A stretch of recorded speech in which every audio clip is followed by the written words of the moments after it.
지금부터 여러분께서는 사랑침례교회 정동수 목사님께서 하나님의 보존된 말씀인 킹 제임스 성경으로 이사야서 전체를 강해하는 것을 들으시겠습니다. 우리 주 예수님의 은혜와 화평이 충만히 넘치기를 간구합니다. 이번 시간에는 이사야서 63장 말씀을 강해하도록 하겠습니다.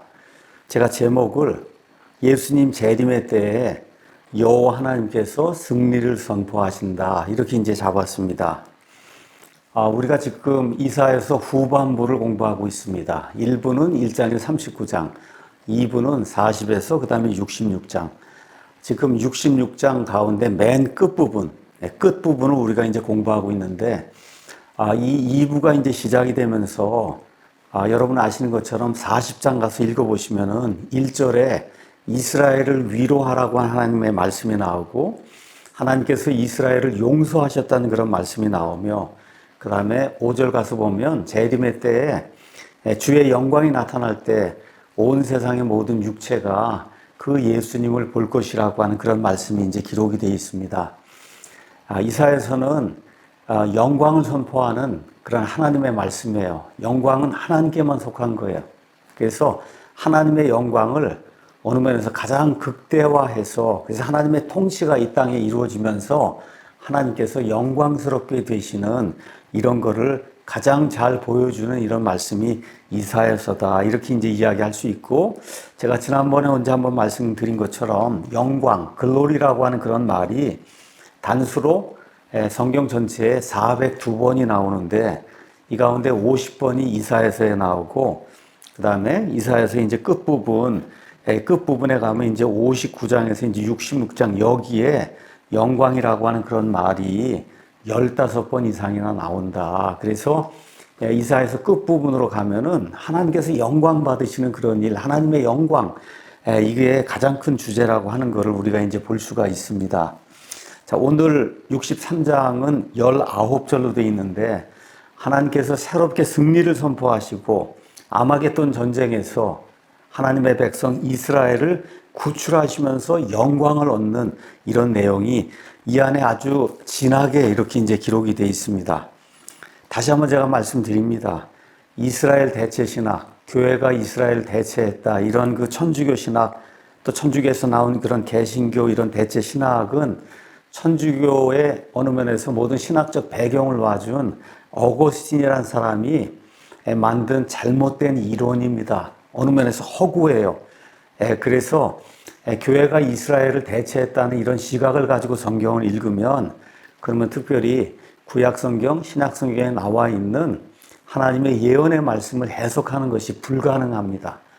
그래서 미국에 가장 유명하다고 하는 뭐 댈러스 신학교니, 그 다음에 남침례 신학교니, 밥존스 신학교니, 또 펜사콜라 크리스찬 칼리주니, 뭐 무디, 뭐 할 거 없이 유명하다고 하는 모든 신학교가 성경에 있는 그대로 이스라엘과 교회는 다르다. 이렇게 해서 성경 말씀을 가르치고 선포하고 있어요. 그 유명한 존 메가더 목사님도 당연하죠. 그렇게 이제 가르치고 있습니다. 자, 그래서 있는 그대로 우리가 성경을 읽어야지 천주교식으로 아전인수격으로 여기 구약 성경에 있는 모든 거 내가 다 받을 거다 그러고 내가 바로 그 이스라엘이라 그러고 이렇게 이제 하게 되면, 그럼 하나님이 주신 하나님의 말씀의 의미를 절대로 알 수가 없다. 특별히 여러분이 이제 보시는 것처럼 60장에서 66장에 나와 있는 말씀, 이걸 교회라고 한번 생각하고 여러분이라고 한번 생각하고 그리고 한번 읽어보세요. 이게 말이 되나? 말이 절대 되지 않습니다. 그래서 여기는 이스라엘의 영광스러운 미래, 이 내용이 담겨 있는 것을 우리가 이제 금세 알 수가 있습니다. 63장은 하나님께서 승리를 선포하시는데 아주 묘하게 되어 있습니다. 아주 묘하게 되어 있어요. 1절에서 6절은 아마겟돈 전쟁에서 주님이 싸우시는 그런 모습. 아마겟돈 전쟁은 요한계시록 19장 11절에서 21절에 기록이 되어 있고 또 14장에도 이제 기록이 되어 있는데, 이 내용의 말씀이 이렇게 뭐라 그럴까? 구약 성경에 이미 예언이 되어 있는 거예요. 그래서 이 아마겟돈 전쟁에 다른 사람이 싸우는 게 아니다. 내가 그냥 곧바로 가서 나 혼자 이 모든 걸 감당하고 싸운다고 하나님께서 이제 말씀해 주십니다. 에돔에서 나오며 그 다음에 물들인 옷을 입고 보스라에서 나오는 이자가 누구냐. 지금 주님이 말씀하시는 거예요. 의복이 영화롭고 자신의 큰 능력으로 다니는 이자가 누구냐. 의 안에서 말하는 나니 곧 구원하는 능력이 있는 자다. 우리 하나님은 구원하는 능력이 있는 분이에요.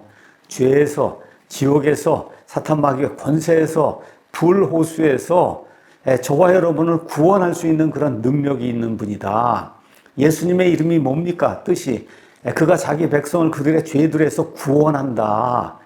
구원하는 능력이 있는 그런 분이에요. 그때 이제 묻습니다. 이사야가 묻든지 아니면 주변에 어떤 사람이 묻는 거예요. 어찌하여 주의 의복이 붉으며 주의 옷이 포도즙 틀을 밟는 자와 같으니까. 자, 포도를 이제 거둔 다음에 그 다음에 그 이스라엘의 이제 포도즙 틀이라고 하는 거는 바위나 아니면 흙이나 이런 데 크게 이렇게 파놓고, 여기 이제 그림줄 제가 한번 보여드리겠습니다. 이렇게 커다랗게 이렇게 파가지고, 그래갖고 사람들이 요 밑에 있는 이런 그림처럼 들어가서 발로다가 포도를 으깨는 거예요. 그러니까 포도를 으깨면은, 그러면 이 포도, 진한 거와 같은 그 빨간색이 이렇게 옷에 튀겨서 그래서 옷이 붉게 되잖아요. 지금 그 이야기를 지금 하고 있는 겁니다. 지금 그 이야기를. 어찌하여 주의 의복이 붉으며 주의 옷이 포도즙 틀을 밟는 자처럼 그렇게 옷이 빨갛게 됐습니까? 그렇게 이제 묻는 거죠. 그러니까 백성들 중에서 나와 함께한 자가 아무도 없이 내가 홀로 포도즙 틀을 밟았다고 주님이 말씀하는 거예요. 내가 사람의 도움 받고 그래서 이 아마겟돈 전쟁 이거 끝내는 게 아니라 나 홀로 포도즙 틀을 밟았다. 내가 친히 분노하여 그들을 밟고 이스라엘을 괴롭히던 그런 모든 자들을 밟고 친히 격노하여 그들을 짓밟으리니 그들의 피가 내 옷에 튀어 내가 내 의복을 다 더럽히리라. 얼마나 많은 사람들이 하나님이 밟으시는 이와 같은 그 포도즙 틀 여기에 의해서 이제 살육이 되는지 하나님이 그냥 인간적인 그런 말로 표현하는 거야. 내 옷이 다 더럽게 된다. 원수감날이 내 마음속에 있고 내가 구속할 자들 이스라엘 내가 구속할 자들의 해가 왔으나 내가 보니 도와주는 자가 없었고 또 떠받쳐주는 자가 없으므로 내가 이상히 여겼다. 이스라엘을 도와줄 사람이 없다는 거야. 말 그대로 사면 초가에 이제 놓이게 되는 거죠. 그러므로 내 팔은 암, A-R-M 이런데 암은 무기란 뜻입니다. 내 팔이 내게 구원을 가져왔고 내 경노가 나를 떠받쳤느니라. 내가 친히 분노하여 백성들을 밟고 이스라엘을 향해 진격해서 그래서 무기 또 골짜기까지 와서 아마겟돈 전쟁을 일으키는 이런 모든 자들 내가 밟고 내가 친히 경노하여 그들을 취하게 하며 포도주에 취하게 하며 그들의 기력을 땅으로 끌어내려서 이들을 순식간에 다 제거하겠다고 하나님 말씀하시는 내용이 그 안에 이제 기록이 되어 있습니다. 여기 가서 보면 에돔에서 하나님이 나오신다. 여기서 에돔은 이방인들이 어느 면에서 대표적인 그와 같은 그 인물로 여기에 지금 언급이 되는데 아시는 것처럼 에돔은 이름이 에서입니다. 여러분 에서와 야곱이 이삭의 아들인 거 알죠? 야곱. 그렇죠? 그래서 에돔과 그 다음에 야곱은 형제지간이에요. 형제국가인데 바빌론 사람들이 유다 사람들 침공하고 할 때 그 형제국가를 도와주지는 못하고 오히려 바빌론 사람들이 침입하고 이러는 걸 보고 기뻐하고 그렇지 야곱이 망하는 것을 좋아하고 이렇게 하면서 이 이스라엘 사람들의 불행을 관망하고 조롱하는 그런 내용이 나오는데 오바댜라고 하는 구약성경의 가장 짧은 이와 같은 성경에서는 이 에돔 이 에서의 멸망에 대해서 하나님이 예언하시는 그런 말씀이 그 안에 기록이 되어 있습니다. 또한 에돔 여기에 대한 그 철저한 그런 심판은 이미 이사야서 34장에 자세히 기록이 되어 있어요. 거기는 에돔을 그리스식으로 이두메아라고 그렇게 표현하고 있습니다. 그래서 아주 철저히 에돔이 멸망이 돼서 그 땅에 다시는 사람이 살지 않는 그런 일이 이제 발생한다. 성경이 그렇게 이야기하고 있고 가서 보시면 1절에 보스라라고 하는 이런 도시가 나오는데 조금 이따 이제 제가 지도를 하나 보여드리겠습니다. 보스라는 이 에돔의 이제 주요 도시인데 뜻이 뭐냐? 포도를 수확한다 이런 뜻이에요. 포도를 수확하는 거예요. 그러니까 여기 보스라가 나오는 거예요. 그래서 포도가 나오고 포도를 수확하면 포도즙 틀에서 밟아갖고 포도즙을 만들어내야 되기 때문에 그래서 2절, 3절에 포도즙 틀, 포도즙 틀 이런 말이 이제 나오는 겁니다. 자, 4절 가서 보면 원수 갚는 날이 내 마음속에 있다. 하나님께서 친히 이스라엘 대적하는 이스라엘 원수들을 갚아주신다. 내가 그들을 구속한다. 이스라엘을 구속한다. 구속한다고 하는 그런 말도 이사야서에 얼마나 많이 나오는지 알 수가 없습니다. 그래서 5절, 6절은 누구, 어떤 사람, 어떤 존재 이런 도움 없이 내가 스스로 이스라엘을 구속하고 이스라엘을 도와준다. 내가 홀로 원수를 갚는다. 이런 내용이 이 안에 이제 기록이 되어 있습니다. 자, 이것과 함께 우리가 이제 에돔이 나오고 그 다음에 이제 홍해바다라고 하는 거하고 연관을 해서 제가 잠시 설명을 하겠습니다. 이 땅에서 하나님이 내리는 심판, 그 심판 가운데 가장 무서운 심판이 뭐냐? 영어로는 와인 프레스 저지먼트. 그래서 포도즙 틀 심판. 이게 이 땅에서 가장 두려운 그런 그 심판이에요. 그 심판의 때에 피가 흘러내려서 무려 한 300km를 이렇게 이제 타고 내려가고, 그래서 온 바다가 다 새빨갛게 되는 그런 일이 생겨요. 그 바다가 바로 홍해입니다. 지금 우리가 홍해 그러면 영어로 레드씨 이렇게 이제 돼 있는데, 레드씨 그러니까 지금 가서 보면 바닷물이 빨간가 이렇게 생각하는 그런 분도 있어요. 바닷물 빨갛지 않습니다.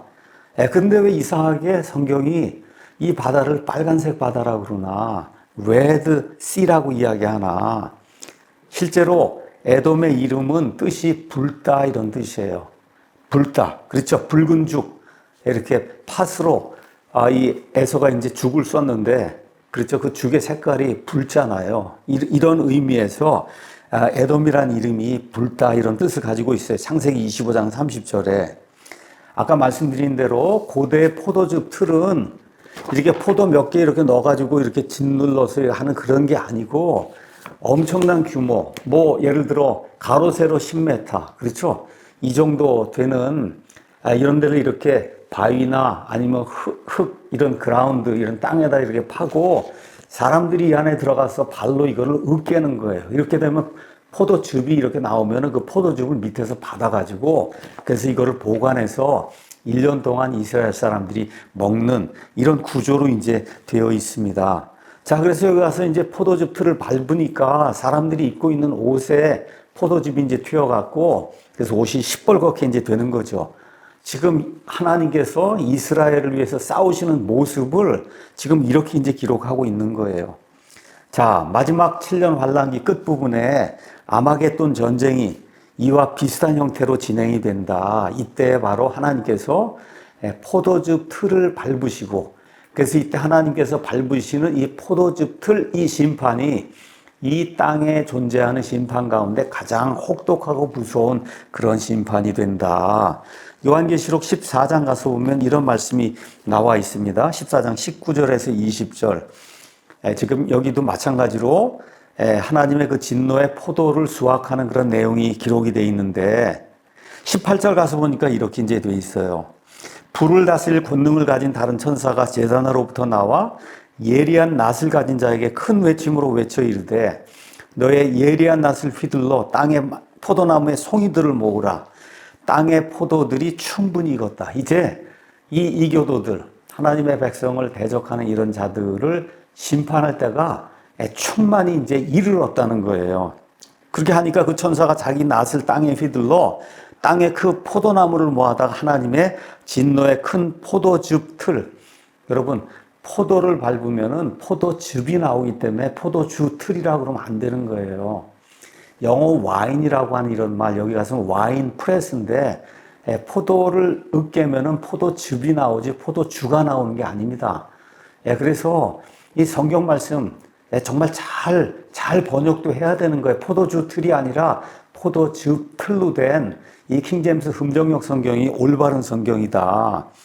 그래서 하나님의 진노의 그 큰 포도즙 틀 속으로 포도나무를 던져갖고 하나님께서 여기 있는 것처럼 포도를 밟으니까 도시 밖에서 그 포도즙, 도시는 예루살렘을 이야기하는데 그 포도즙 틀이 밟히고 포도즙 틀에서 피가 나와 말 굴레까지 한 1m까지 높이로 피가 쏟아져 나온 거예요. 그래서 1600 스타디온. 이게 얼마쯤 되냐? 한 300km 정도 이제 되는 겁니다. 말 그대로 이 땅에서 한꺼번에 그렇게 수많은 사람들이 죽는 그런 일은 지금까지 없었는데 맨 마지막 때 아마겟돈 전쟁이 일어나는 그 시점에 하나님께서 친히 진노의 포도주 틀을 밟으셔서 그래서 하나님을 대적하는 그런 이교도들을 한 번에 엄청나게 살육하는 그런 내용이 그 안에 기록이 되어 있습니다. 누가복음 17장 35절 37절, 요한계시록 19장 15절 이런 데도 비슷한 말씀이 기록이 되어 있어요.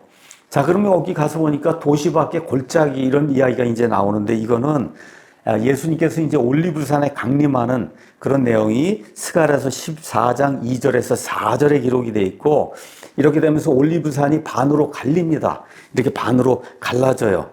이렇게 되면서 아마겟돈 그 전쟁을 위해서 모여있던 이런 사람들이 예루살렘 진격하다가 여기에 갇히게 되거든요.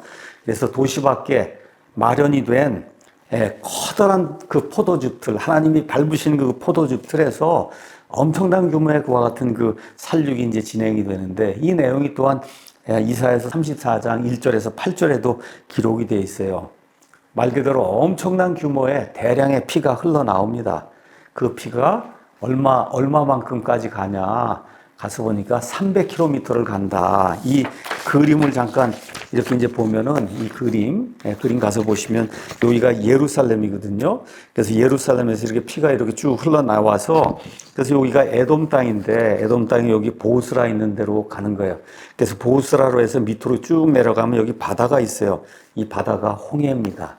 이렇게 돼서 인류 역사상 어느 면에서 처음이자 마지막으로 이 바다가 새빨갛게 사람들의 피로 물드는 그런 일이 생겨요. 그걸 염두에 두고 하나님께서 그 바다를 홍해, 레드시라고 부르신 것을 우리가 볼 수가 있습니다. 자, 이사야서 61장 가서 보시면 2절에 이 메시아가 하는 사역이 있어요. 주의 받아주신 해와 우리 하나님의 원수가 부시는 날. 예수님의 초림, 예수님의 재림. 그리고 여기는 지금 주님께서 원수 갚으시는 재림에 대한 그런 말씀이다. 진노의 날이다. 63장 4절에도 나와 있는 것처럼. 그래서 우리 주 하나님께서 홀로 이스라엘을 대적하는 그런 모든 원수들을 이 포도즙 틀에서 포도를 밟듯이 밟아서 그래서 이들의 피를 대량으로 이 홍해로 방출하는 이와 같은 일이 이 안에 이제 기록이 되어 있습니다. 자, 7절에서 이제 14절은 우리 주 여호와 하나님께서 과거에 행하신 이 일을 다시 한번 나열을 하는 겁니다.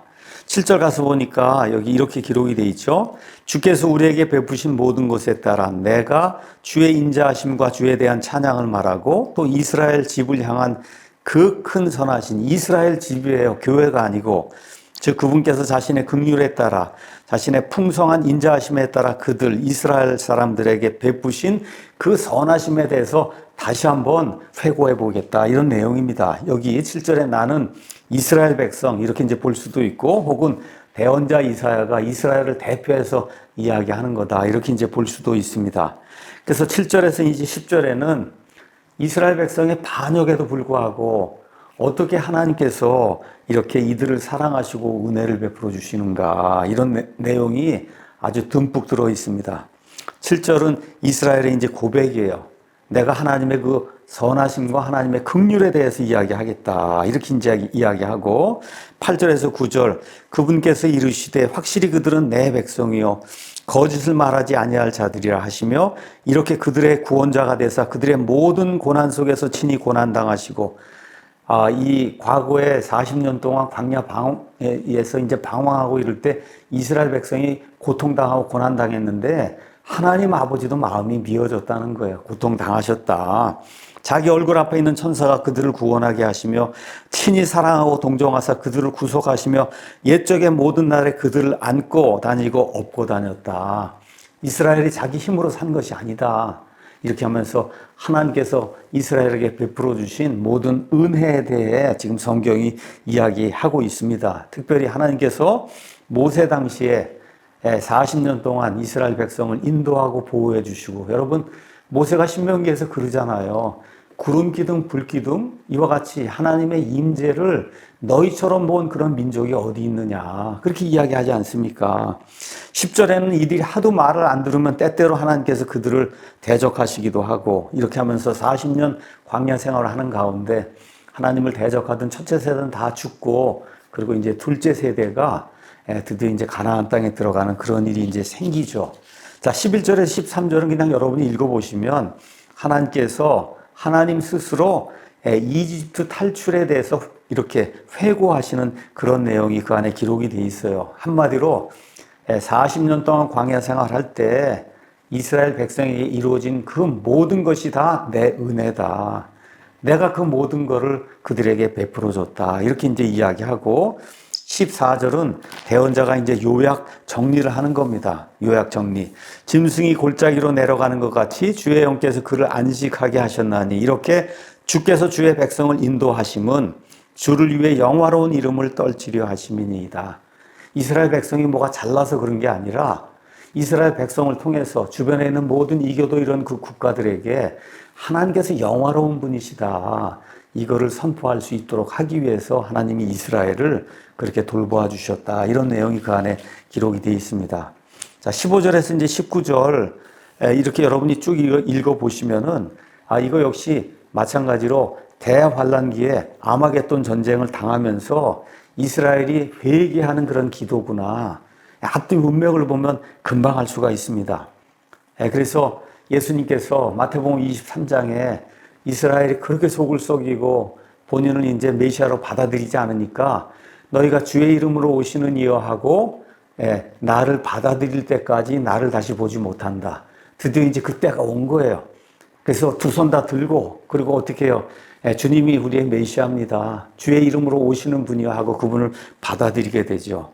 그래서 16절에는 이스라엘이 아버지 하나님을 인정하고 17절에는 우리를 불쌍히 여겨주시기 바랍니다. 아무도 우리를 구출해 줄 자가 없습니다. 이렇게 이제 이야기하고 18절은 너무 귀한 말씀이죠. 이 사람들, 이스라엘 사람은 주의 거룩함에서 나온 그런 백성이다. 이스라엘은 하나님의 거룩함에서 나온 자들이다. 이걸 출애굽 19장에 있는 표현대로 따르면은 특별 소유 백성이라는 거예요. 이스라엘이 특별 소유 백성.